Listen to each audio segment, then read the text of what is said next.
भोजपुरी के सुपरस्टार प्रदीप पांडे चिंटू की नई फिल्म ससुरा बड़ा सतावेला का ट्रेलर रिलीज हो चुका है। यह एक पारिवारिक ड्रामा और एक्शन फिल्म है।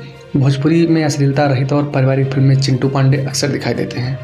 नमस्कार, आदाब, मैं हूं उन्नीस कुमार मिश्रा और आप देख रहे हैं गपशप न्यूज़। भोजपुरी के युवा सुपरस्टार प्रदीप पांडे चिंटू की फिल्म ससुरा बड़ा सतावेला का ट्रेलर आते ही छा गया है। इंटरटेन रंगीला यूट्यूब चैनल पर रिलीज हुई इस फिल्म का ट्रेलर काफ़ी वायरल हो रहा है। इस फिल्म में प्रदीप पांडे चिंटू के साथ हैं काजल राघवानी, संजय पांडे, मनोज टाइगर, प्रकाश जैस, विनीत विशाल, आकांक्षा दुबे, आयशा कश्यप, गोपाल राय और गेस्ट अपीयरेंस के रूप में अंजना सिंह और अमित शुक्ला दिखाई दे रहे हैं। फिल्म के निर्माता और निर्देशक हैं चिंटू पांडे के पिताजी राजकुमार आर पांडे। फिल्म को लिखा है संतोष मिश्रा जी ने। यह फिल्म काफ़ी शानदार है और भोजपुरी में चल रही अश्लीलता के बीच ये पारिवारिक फिल्म बधाई के पात्र है। आशा है कि दर्शक इस फिल्म को अपना प्यार देंगे। धन्यवाद।